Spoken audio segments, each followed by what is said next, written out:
How you doing, Rhett? Good. What's up? Episode 68. 68 is great.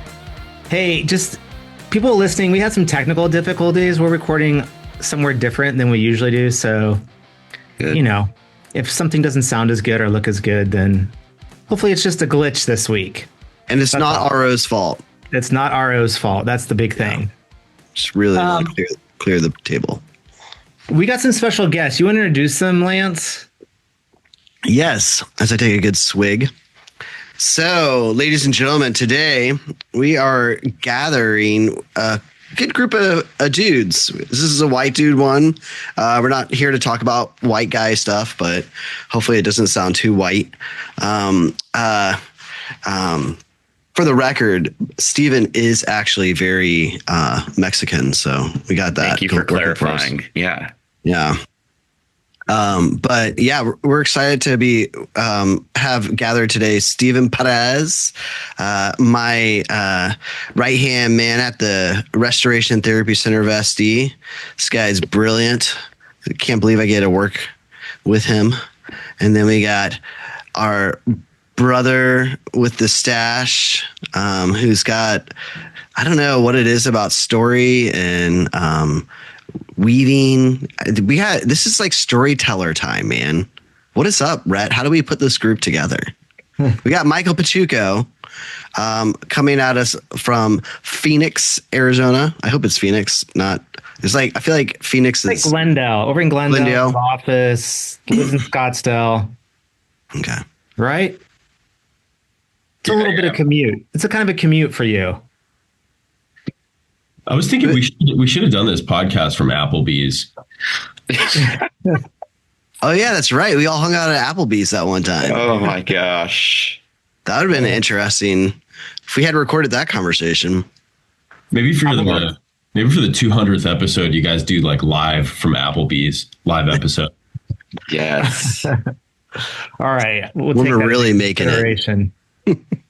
Michael, tell us how we all ended up on this call together. All right, let me tell you how we all ended up here. Steven ended up here because I had a list of demands, and one of my demands was that he be here. But I'll make it kind of quick because we ended up here because I wanted to know your guys' thoughts about something I've been mulling over in my head for a couple weeks. So I teach marital therapy at Fuller with a good friend who is an EFT therapist, and she's brilliant, and she's like a master EFT therapist. And we have really fun over the last couple of years of teaching it together. We have really fun back and forth and friendly debate about just kind of core differences in RT and EFT. And some of them are differences that you guys have talked a lot about on this show that I think we talk a lot about in our community, that being co-regulation versus self-regulation. Mm-hmm. So what was more recently interesting is as her and I were kind of preparing for our class in the spring and just going right back into our typical debates, we landed on the idea of attachment and differences that exist in how we think about attachment versus how they think about attachment in EFT. And we both sort of had an aha moment of going, oh, okay, I think this might be the really core difference. And I wanted to maybe talk about that or explore that with you guys. And so to just kind of to just give a little bit more context to what exactly I've been thinking about. In our field, there's a lot of different models. EFT is just one of them that are attachment informed models. Yeah. And typically what they mean by that is, of course, they recognize that by attachment informed, they mean they're tuned into the impact of attachment in childhood and how that forms sort of a template for relationships in adulthood. But what they also typically mean is that, you know, what they're after, attachment informed models like EFT, what they're after is to promote healthy, secure attachment in adulthood. Meaning, part of a core assumption they have is that attachment is something that happens in adulthood. Okay, we attach to our partners in marriage. And this was sort of a place where we started to diverge from one another, because I said to her something like, that's interesting, because I don't think of myself as having attachment with my wife. I think of myself as having a bond with her, connection with her, but I have a tendency to think about attachment as an event or something that takes place in childhood between child and parent. And that was a point where she flagged as, okay, that is really distinct, because we definitely don't think about it that way. Folks from the EFT community and others, the thing they really push back on is that human beings should be emotionally independent. They really push back on that idea, because for them, it's really important to say, we're made for connection. Of course, attachment occurs in adulthood, because look at the emotional attachment system in the brain. It's the same in childhood as it is in adulthood. And that is the kind of thing that their model sits on top of. It sits on top of the literature that says, hey, look at the brain. It's the same in childhood as it is in adulthood. Of course, they'll grant that these are different types of relationships, but they still want to say, fundamentally, what's going on is this thing called attachment. And I think there's interesting ways that we, in the RT world, we see that different or frame that differently. And I thought that would just be interesting to comb through together. It's a lot of stuff, man. Yeah. I love it. So maybe the question would be, in what sense is RT an attachment model? So what do you guys think? Well, this is a good question. I love how Terry says we do attachment theory better than others out there. Which to me always gets me excited. It's like we understand attachment better than the others. And first off, Terry's a very humble man, but bro is smart. So I think the thing for us that makes us do attachment better is that we are working from this idea that the core need of the human being is really founded in from this idea that we need love and trustworthiness. And like love and trustworthiness, love being this thing where we have, this sense of deep worth, a sense of belonging, this sense of uniqueness, and trustworthiness being this sense that we have, like that the world feels fair and that it's just. It also is this sense of predictable or reliable. And then we finally land it all out with this idea that people are open and trustworthy, that there's not much hiding beneath the surface. That's what we need as human beings. So I think that Terry says that that's kind of our attachment lens, is looking at the love and trustworthiness. And then, that's where we get our pain chart. That, when you look at the other literature, like theirs is a little bit, I don't know, what would you say, Rhett, when you look at the other literature, like when you think about like the strange experiment or, the,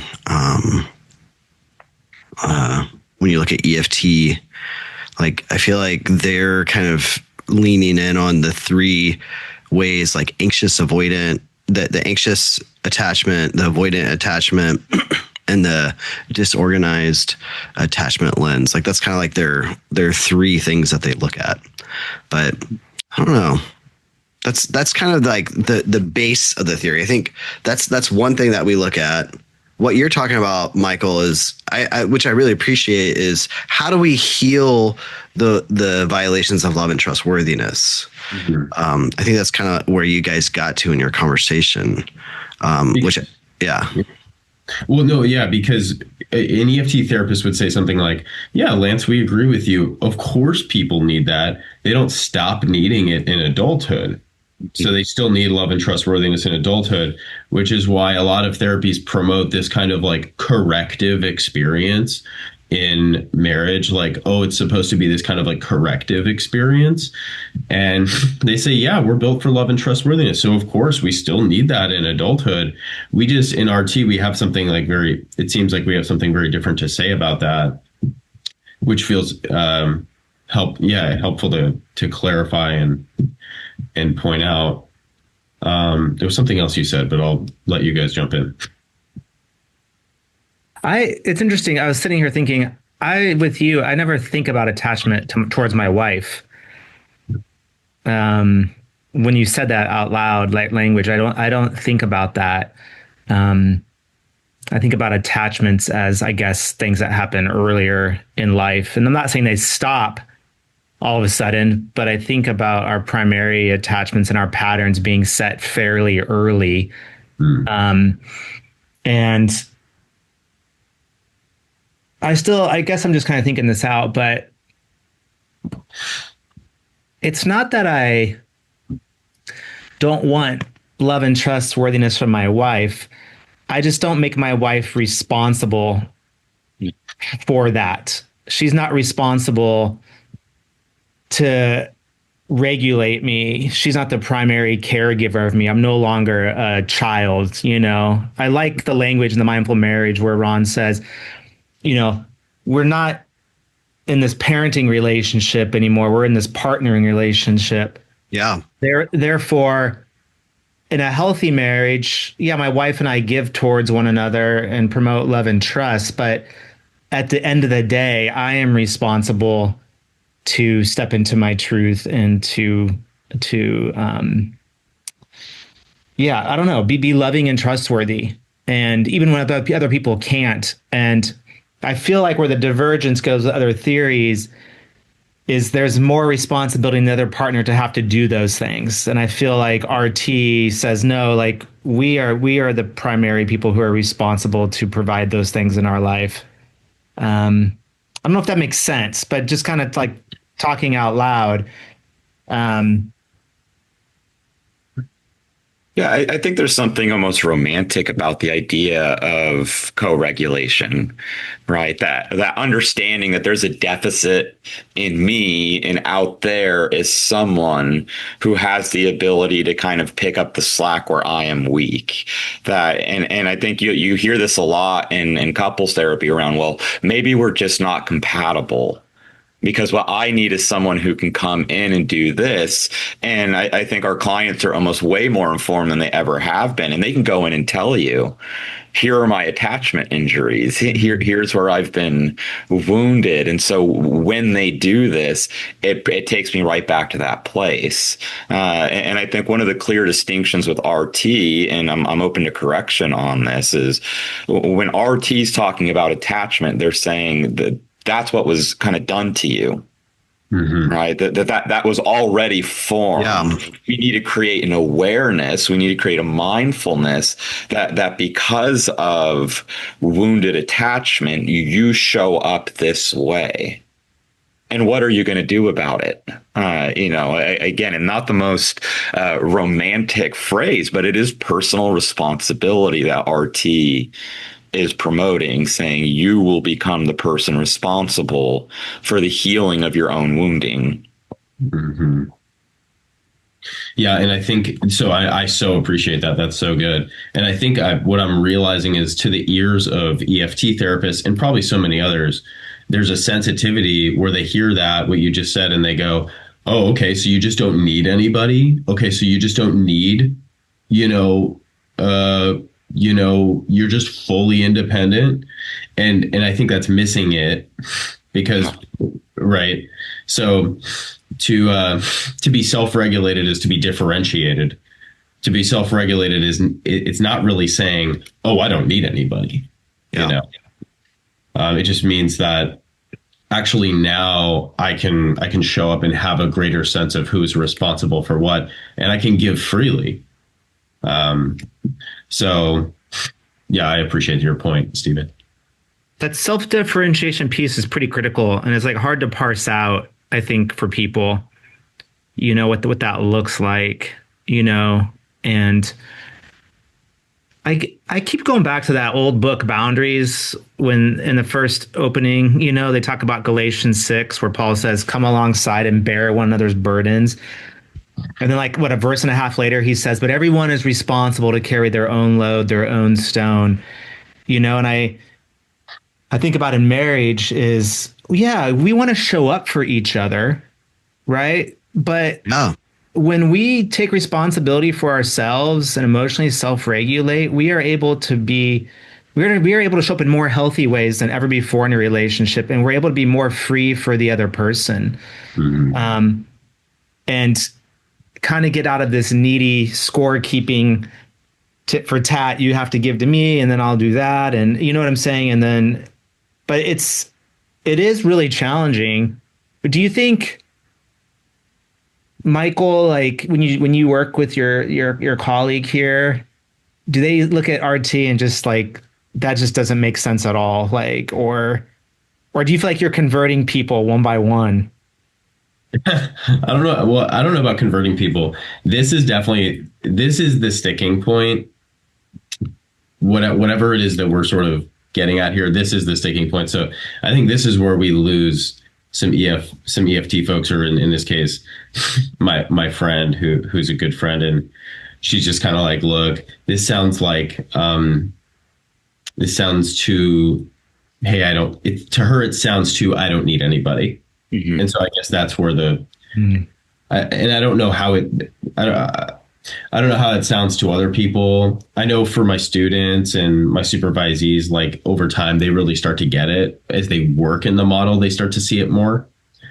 But yeah. Well, this is where I think attachment actually provides kind of a checks and balances when we're talking about RT, because there's certainly that threat, right, that you can become the Lone Ranger and I don't need anybody and I'm self-sufficient. But a regulated individual should become someone who is open and honest in relationship, should become someone who's reliable and predictable, should become someone who pursues justice and balance, give and take in their relationships, right? So attachment is still informing what it is you're going to look like. It's just saying, hey, when you've done the work of understanding the story of your own pain, and you've developed the practice of doing your 4 steps, acting out of your truth, then what we expect to see is a securely attached individual who's connecting with other people. It's also, I think about it just through the lens of it's systems work, right? The thing that you put into the system is the greatest indicator of what you get out of the system. Right. And I'm not an EFT specialist, so I can't necessarily speak to that. But what I see from clients often is this: I would really like to do this with you, but I'm going to need you to do this first. Mm-hmm. Right. And then it becomes kind of the Western standoff of, well, who's going to take that risk? And I think what RT is providing is saying, I know what I would like out of the relationship, and I have ability to work on the parts of me that feel like that is scary or that is difficult or that is unsafe. And I can regulate myself and put myself in a position that increases the likelihood that I start producing out of the relationship what it is that I'm looking for. That it's not I have to sit back and wait for my partner to initiate that, but I have an active role in it too. Mm-hmm. And one of the things you said that jumped out to me is like this idea that it's not that being self-regulated or differentiated means I don't depend on anyone. It actually gives me the groundedness to depend on people, or to lean on people, or in other words, to trust people. So that feels important too. Yeah, marriages are not these things where we don't ever depend on each other. Yeah, obviously we depend on each other for a ton. But there's a difference between that and saying I need you to sort of inform my sense of identity and my sense of safety. I need something external to regulate me on the inside. Yeah. Yeah. this is interesting. I had to figure out the metaphor. Hopefully, maybe someone that's listening might be able to help us come up with this metaphor. But like, it's this idea of like, if my spouse is my regulator, like if that's the thing that helps me to be normal, you know, like this is where we talk about parenting versus partnering. Like that's when we run into trouble. Like it's not, they can't be responsible for that. It's just, that puts too much stress on a relationship, and it doesn't really create actual bonding. Like versus in the usness, I think this is what we're trying to get to, is this idea in around usness with restoration therapy, because that is our frame where we do lean into how we connect with one another, and do we connect from a place, you know, that is authentically holding one another in a way, in a self-regulated place, from the get-go, not from like that we find each other and we regulate one another like kids on a playground back in the 80s. You know what I mean? There, that was your white joke. That was it. I knew I'd get one. But like, this is that usness that we're trying to, like, this idea of like, how can we partner or come to consensus with one another versus, you know, they talk about competitive and compromise and the like. So I don't know. Is there a metaphor there? Is there something we could play with, like, that would be a better differentiator? Can I read you part of a poem?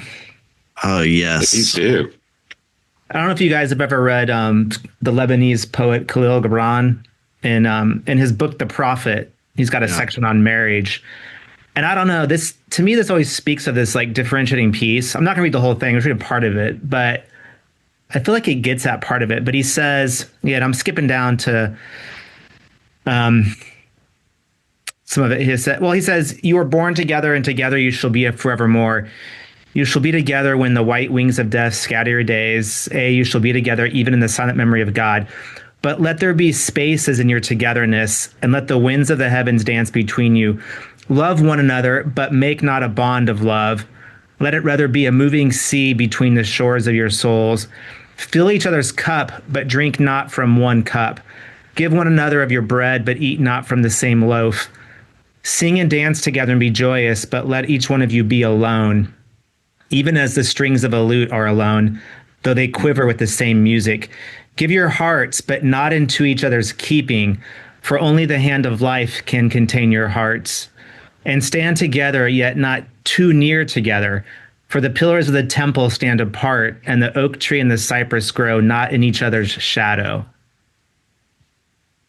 So there's this like play of like, yeah, be there for each other, but like there's distance and space, and don't give each other into each other's keeping, and making almost, you know, and there's other poets I'm thinking of. Rilke, I think, also gets at this quite a bit, but it's like, there's no space for my wife to approach me and encounter me when I'm not responsible for my own woundedness and take responsibility for that. If she has to come in and do that repair constantly, I think there's a lack of connection, actually. And this is where it gets tricky. I tell couples, I'm not saying that, you know, you don't ever reach in and help the other person, you know, and help them with emotions or regulate. I mean, there are times of need, but to make that the go-to constantly as an ongoing self-regulatory piece, I think is not healthy in the relationship. And yeah, I can see as we're talking about this, it gets muddy, doesn't it? But I think what you're saying is this is what comes into the room. Yeah. Like, our clients are expecting, and this is like the big heartbreak for them, that we're expecting us to make their spouse be that person to regulate them. Yeah. That's what they want. They're like, if he would just, you know, not get so loud and angry, if she would just, you know, quit, you know, nagging or whatever. It's the if they would, you know, to Steven's Western standoff. Like that's what we're running into. Like if you would just, which is just basically an excuse for I'm entitled to my bad behavior because you're not doing a good job. So I'm allowed to be bad. This is destructive entitlement. And it does not work. This is why you see so many EFT therapists. Like, I mean, I love you, EFT therapist, but you gotta, your brethren, what's happening with your brethren. They're moving on to IFS. They're using the other therapy models because it just doesn't complete. Just being real. Yeah. Well, is it fair? Like, I think I've heard Terry say before, like, parenting is the only relationship that's inherently imbalanced, and it should be. Yeah. Right. And so attachment in my mind is like it's part of it is a deficit, right? That we're looking at our children and saying, you actually don't have what you need to regulate. So as a parent, I'm going to go ahead and do this for you. Right. And that secure attachment, that kind of gold standard of attachment that we would love everyone to have, doesn't come out of the absence of issues in the relationship. Right. It comes out of the rupture and repair. Yeah. Right. That there's some type of distress between child and caregiver, and the caregiver takes that empowered stance and says, I will make this right between us again. And so then that child learns, oh, I can experience distress with the loved one. It can be resolved. It can be restored. And there's restoration between us. And that's what gives me that sense of self. That's what gives me that strength. Right. And so, the research around attachment is looking at children. It's not looking at adults, right? And like I get that maybe the same parts of the brain are firing in that, but the research is looking at what happens to children. So if we're translating that or transcribing it over into romantic relationships, we're asking for a power dynamic of I need you to be the empowered person and I have the deficit, and we're just hoping kind of over the long haul that the ledger balances out. Yeah, yeah. Right? And it kind of can work at times. Yeah. Right? Like I always use the example, maybe you guys have fallen into this trap of we can't make the decision around which side of the family we're going to visit for the holidays. So we do Thanksgiving with one and Christmas with another, and then it flops the next year. And you just end up running yourself ragged, driving all over the place, trying to make everybody happy. And that model worked for my wife and I until my mother-in-law got pancreatic cancer. Right. And then this kind of flimsy compromise that we had in place fell apart because I can't look at her and say, tough luck, babe. My family's Christmas. It's my year. Right. And so I think this is where that idea of self-regulation really comes in, is how do I get myself into a spot to deal with whatever disappointments or fears I have to be able to then do what is best for the relationship. Not just best for me, but what is going to be good for us? What is that collaborative thing that we need to do? As opposed to, oh, well, I really hope my partner can make this better for me. Or here's my wife grieving, fearful of what's going to happen to her mom. And then I'm going, well, what's my family going to think if we don't show up? Right. And like what you're saying is, and part of what I hear you saying is, with our kids, we're responsible for our kids. Absolutely. And we're responsible to our marriage. That's the distinction, like from the book you're talking about, right? Boundaries. That's like the big distinction, right? We're responsible for some things versus we're responsible to some things. And Steven, you're right about the research. This is just another interesting thing I've heard Terry talk about, where he's like, it wasn't really until the 80s where we started to expand the definition of attachment to include all these other relationships. Exactly. There's a book. I don't know the name of the book, but it's like it's like Cindy Hazen and Philip Shaver or something. And they're like the first to really write this book about aha, look at what's going on in the brain. Therefore, these things are equal, which I always think is an interesting argument. It's when people want to talk about the brain in childhood versus, in the brain in Yeah. adulthood, and it doesn't land with me. It's almost like saying, look, these are the same feet that you had in childhood, and they're the same feet that you have in adulthood. And it's like, I mean, of course they are, of course it's the same. And toes. Yeah. I mean, of course it's the same emotional system in my brain. I don't know why that implies that these things are, the same. My brain also really loves it when I do heroin. I mean, the same parts of my brain light up if I were to do drugs or something. I mean, I don't know why we get to this point where we're like, these things are equal. So. And Michael hasn't used heroin in a long time. Yeah, I mean, it's The book, it looks like Human Bonding, The Science of Affectional Ties. That book by Cindy Hazen. Actually, there's another guy with that, Mark Campa, but if you pull up the thing you talked about, there's a research article on romantic love conceptualized as an attachment process. So, but I pulled this book off the shelf. Ooh. Old one, right? Throwing it back. The Essential Humility of Marriage, Terry Hargrave. And I just go to this one sentence, page 11.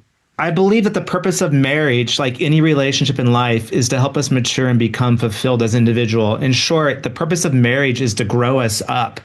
And I don't know. If most of if attachment and the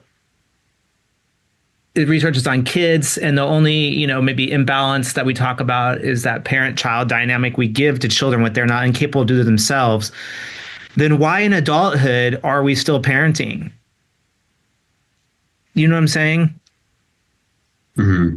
Like, common example, I have a couple in here, and the wife is responsible for everything, and she looks at me and she's like, I have 3 kids to take care of them. 2 are children and 1 is my husband. Like, this is exhausting. That's not a marriage where the people have grown up. She just has one more responsibility to take care of her husband and regulate her husband in this instance. And that's not a freeing relationship. And he could look at her and say, well, you got to keep giving me these things. That's your duty. That's your responsibility. And then we're stuck, I think, in a again, this is where RT steps in and says, no, there's a better way. So can I ask, because maybe you guys would know better, like, what would EFT do with that situation? Like, because in my mind, I could tell you kind of where my mind goes is this: so like, we have to teach both parties to be a little gentler and softer, more mindful of what the other person's asking for, and kind of moving towards the middle type of strategy. Like, what would be the treatment there? Well, I can tell you there's 9 phases to EFT. So, I know the early ones a lot better than I know the later ones. But initially what they would want to do is they want to explain the cycle of why they're doing this. And they would always take it back to attachment.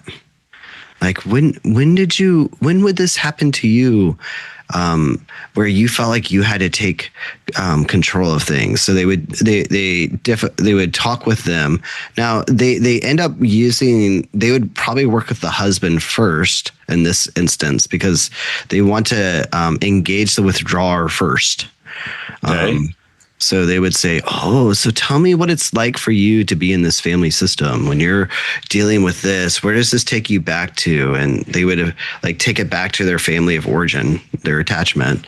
And then they would create this very awesome soliloquy in and around how they're acting now is exactly how they acted when they were a kid. And that's why they're doing exactly what they're doing. Mm-hmm. And then after saying that soliloquy to them, then they would tell the client to say, now, could you say that to your spouse? Like I said it to you. It's like this very beautiful interaction. And then they share it to their spouse, and their spouse gets like, oh, okay, I understand. Mm-hmm. And then they go to the spouse, and they go to the spouse's story and where they come from and what happened to them when they were a child and why they felt like they had to take control of everything and do everything. And then they would do a whole long soliloquy. Now, could you say that to your spouse? You know, it's like this long interaction piece of where they're basically explaining. It would be like us doing therapy using just the pain cycle. So is the conceptualization here then, once the client has enough insight into their behavior and the partner understands why the other one is doing this, that there would be kind of a softening towards each other, and then they will kind of naturally go, okay, we can shift in the behaviors, if you will. Right. And they would say like elements in and around what they want in the marriage. They would say, you know, in this marriage, you know, we want to be blah, blah, blah, blah. And they'd have like some type of foundational pieces that they would have, like togetherness or, you know, loving or whatever. So they would have like, so in the marriage, this is what I'm wanting. Yeah. Yeah. And I really liked her book, Sue Johnson's book, like Hold Me Tight. Back in the day, thought there was some like really helpful stuff, you know. And when I was at Fuller, by the way, I was studying under mainly Jim Furrow, who's, you know, studied under Sue Johnson. There's a thing or two. Yeah, it was all EFT. But here's where like the tension lied for me when I was like reading and working, and I didn't officially go get trained in EFT, but when I was practicing that model, is that kind of standoff. It's like, this is what I want and need in a relationship. And so it's up to that person then to do those things for me. You know, it's a request, but also kind of, unless you do these things, I'm not okay. And it felt very disempowering, where RT is like, yes, I understand our cycles, but I'm looking at myself and how am I going to show up in the relationship in a way? I'm not waiting for you to show up in a certain way. I am taking responsibility to show up. And that for me was the distinction. One is like, I'm taking responsibility and doing this thing. And the other is like, here's what I need from you. And then I'm waiting for this person to then show up. Yeah. I don't know if that's how I kind of like where things fell apart for me. Mm-hmm. Sorry, Red. No, I was just going to say, in addition to that, it's also, as I understand it, it's also kind of like the fault of they call it the dance. So like it's kind of the dance's fault, something. Yes. So we externalize the dance, and it's like, that's the problem. The problem is the dance itself. So, and Steven, you're kind of asking about like, okay, so like, what's the conceptualization there? Instead of two people making changes to how they show up to the relationship, it's like through hearing each other and through this kind of guided empathy exercise and vulnerability, et cetera, we almost like make accommodations for our hurt or our woundedness. Like the relationship is able to sort of like, be a corrective experience. Like, oh, this is basically how I was hurt. Now that you understand that, you can sort of like, you can kind of be a corrective experience, or this dance can be a corrective experience, rather than the dance being something that just like perpetuates my childhood woundedness. I'm sure there's probably like nuanced ways that we're getting it wrong. If someone were here, they would tell us. Yeah. For example, my friend would say, look, no, we think that people need to be self-regulated. We just also think that, you know, basically marriage is this thing where we do have needs that are met by each other because we're not created to be alone. Like there's this kind of, that's like the drum that kind of keeps getting beat as far as I can tell. So I'm sure there's nuanced ways that we're dancing around it. Yeah. Yeah, I'm sure, when we're all deep in the theories that we love, I'm sure we're bastardizing other understandings of theories. But even from a theological level, as I see it, differentiation takes place in Genesis, in the garden. There is otherness in the relationship, or we look at like the philosophical work of like Martin Buber, the I thou relationship, and there is a clear distinction in like relationships that I think are really important in understanding like our self-responsibility and who we want to be and how we want to show up in relationship. And when that gets boogered, then you end up in a session with a couple who's like, well, the Bible says it's my wife's responsibility to take care of my needs. And so she's not doing her job. And then I'm like, okay, there's a lot of misunderstanding here, I think, about differentiation, sense of self, personal responsibility, bad theology, I'm rambling now. Get me fired up. Get you going. What do you think of that answer, Steven? Does that fit with what you were imagining? Yeah. Yeah. And so then I'm also curious, like from you guys, from a RT lens. So if the critique is RT's creating these, beefeater, British soldiers who just don't react to anything, what does RT do if, with that kind of, I'll refer to it as a overfunctioner, underfunctioner type of relationship? What does RT do? Yeah. What do you think, Michael? What does RT do specifically with the overfunctioner, underfunctioner relationship? Yeah. Yeah.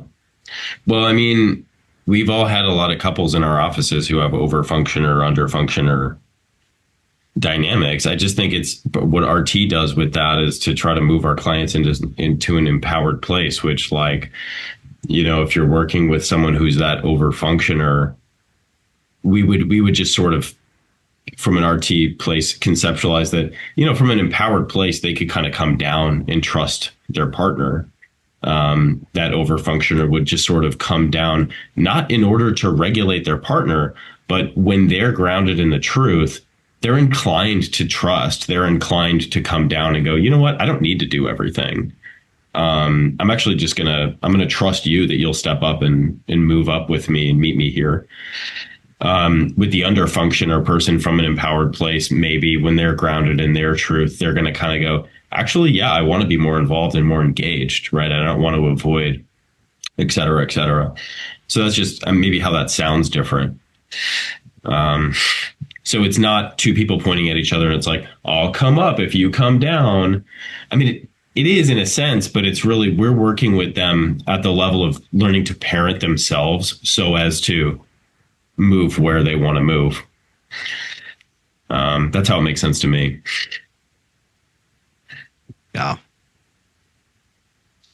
I would agree with that. That kind of, we're giving them instruments to help them understand how they're getting, like giving them a GPS, you're off the trail right now. Let's get back on the trail and find your way back into how you guys can get towards what you're looking for. Because when you're over functioning, you're doing damage to the relationship. When you're under functioning, you're doing damage to the relationship. These are both big violations of love and trust. So we want to have relationships that help us grow with one another, not ones that continue to violate one another.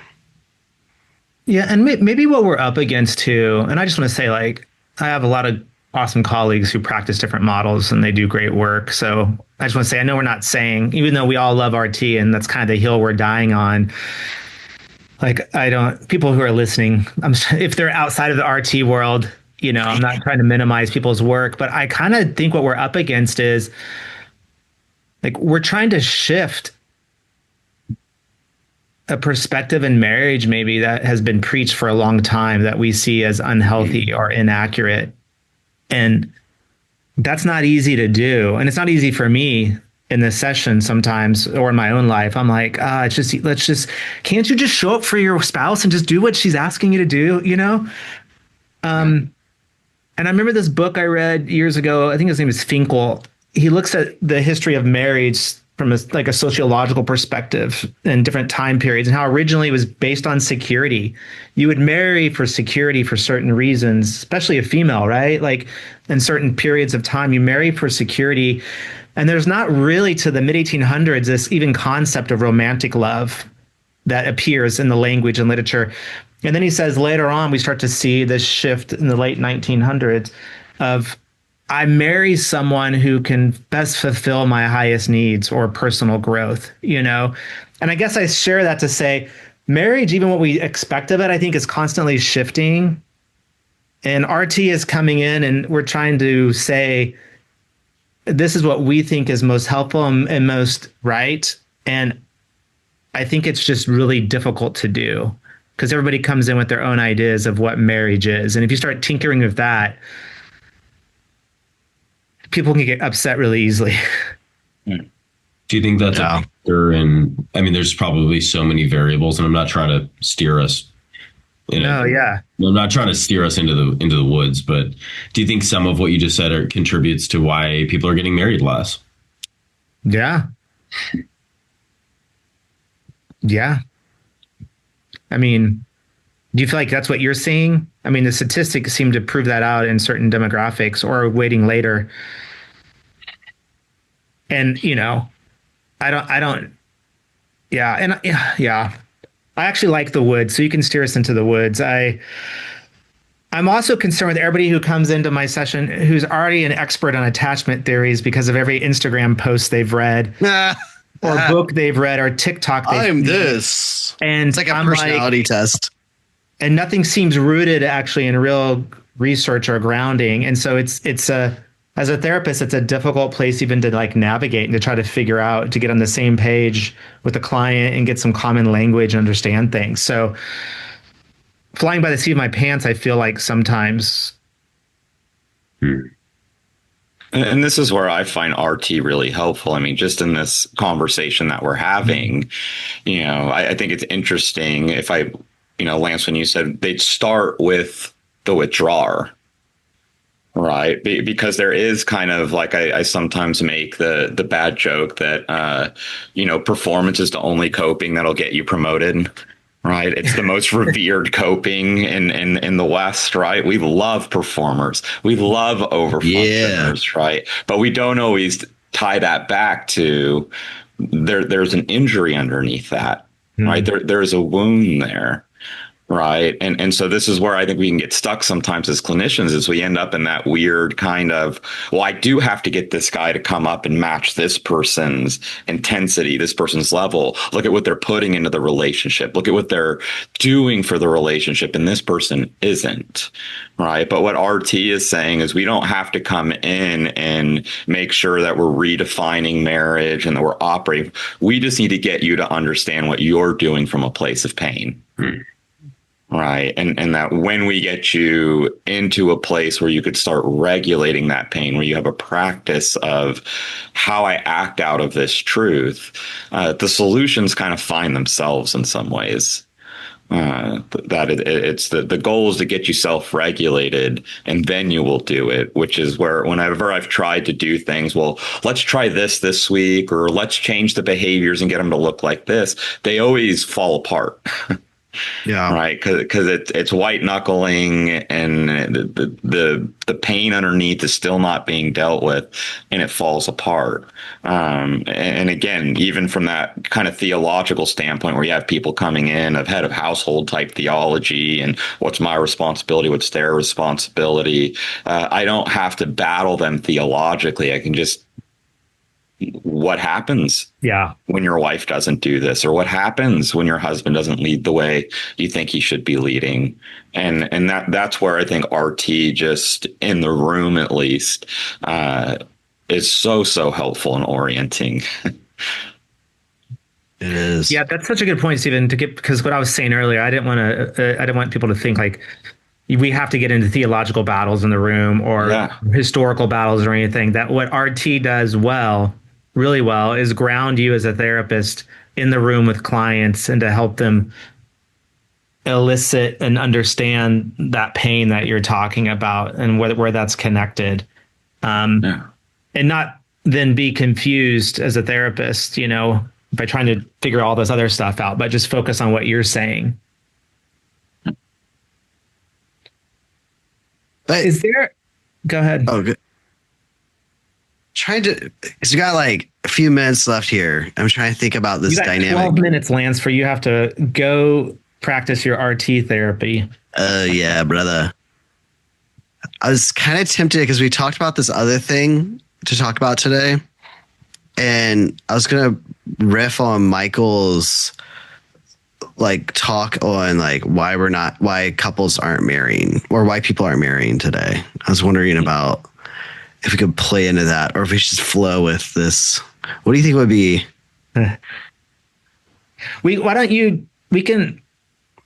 Let's just, we can make that another episode too. Yeah. I think there's so much there, but you can just give a little teaser where we'll go next time. But I have I think we should wrap up some of this conversation we're having.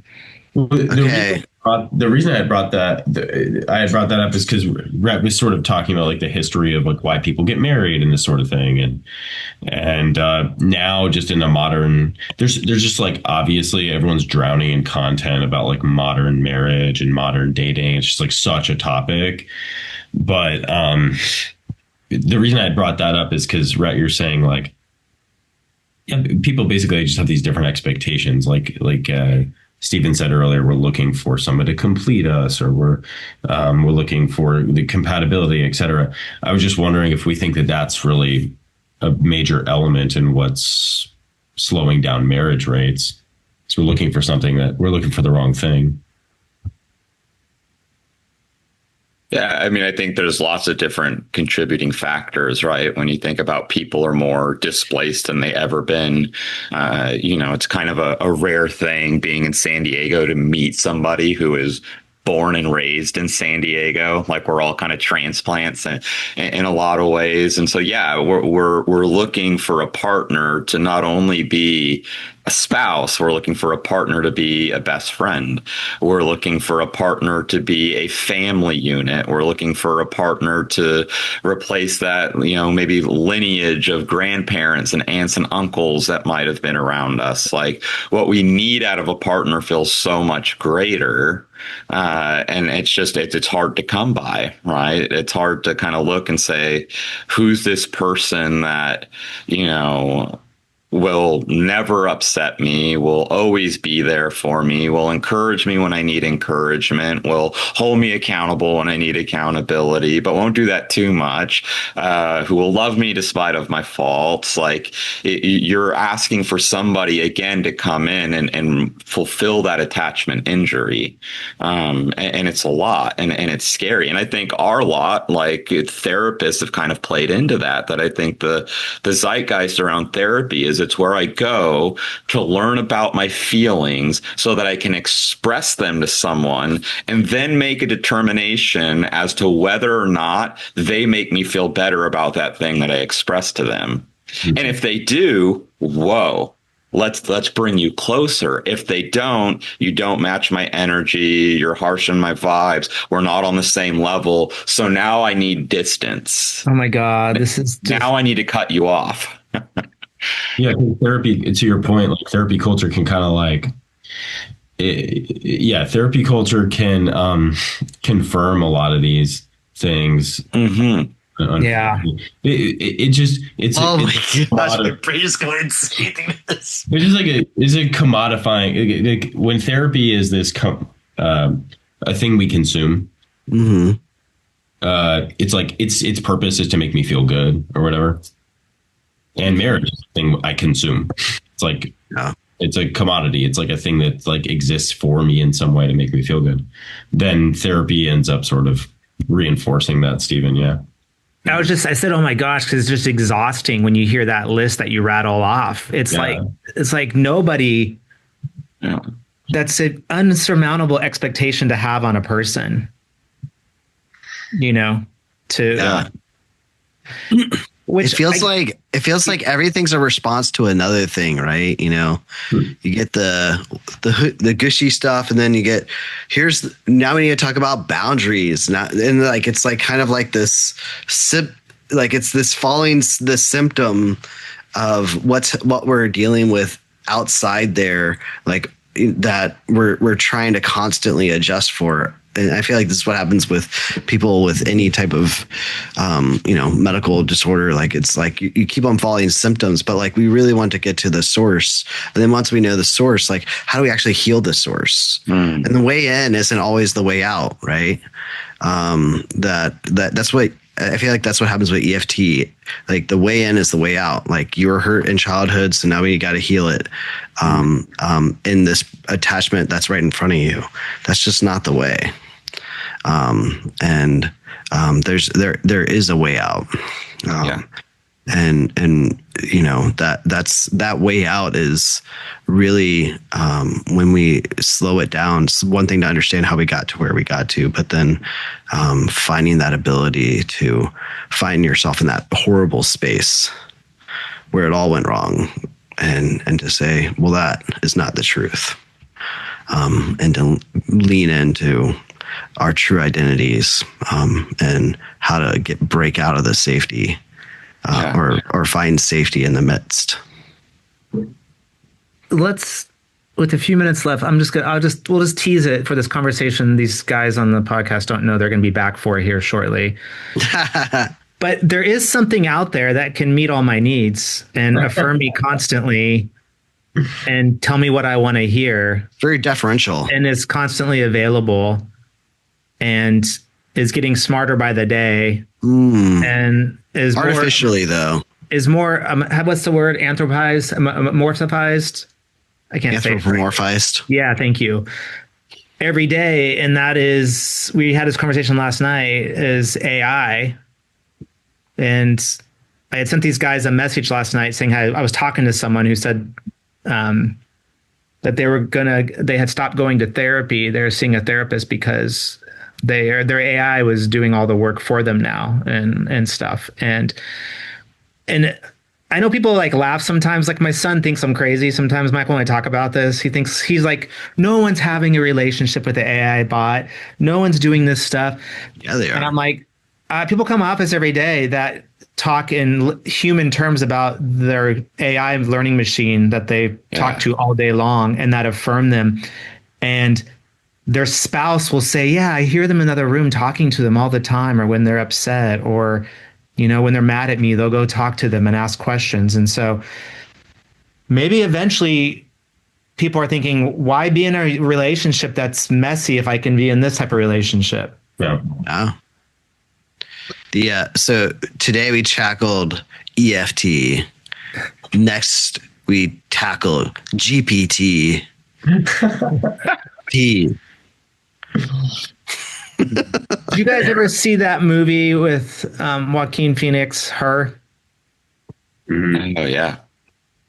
It's probably like 6-7 years ago, maybe a little longer. And people were like, oh, that's not going to happen.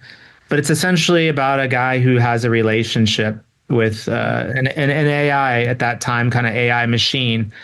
And you go back and watch it now, which I did, probably like a few months ago. And I was like, talk about prophetic, where this is all heading. Yeah. In terms of therapy, people not maybe doing traditional therapy and using AI instead, or not being in relationships because machines. Yeah, it's an interesting conversation. I mean, we should definitely talk about it. It is very, very interesting to think about. I think mostly every therapist is going to put their flag down and say, look, there's parts of therapy that just cannot be replaced, and we'll all sort of agree that that's true. So for me, the interesting question is whether or not people will recognize that, but just still opt for an AI. They'll opt for an AI in spite of that, because there's just everything's a trade-off, right? So if people will just move towards non-human options, even though they know there's benefits to human, but just everything is consumption. Everything is about, okay, it's a trade-off. I'm basically shopping for things that are good for me 100% of my life. Therapy is just another thing that falls into that bucket. So yeah, there's benefits to human, but there's the benefits to non-human outweigh that. So that's what I'm wondering, is if we can correct that, like as a society, or we as therapists can sort of start to,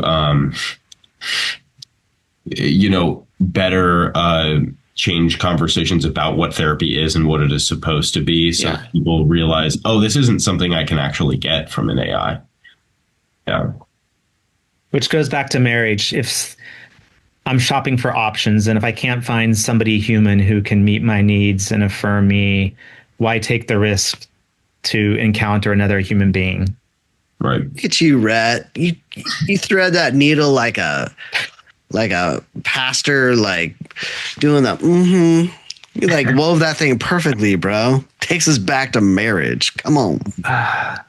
So good. So, Michael, Steven, can we have you on again soon? And we'll take some time to talk about therapy in the world of AI.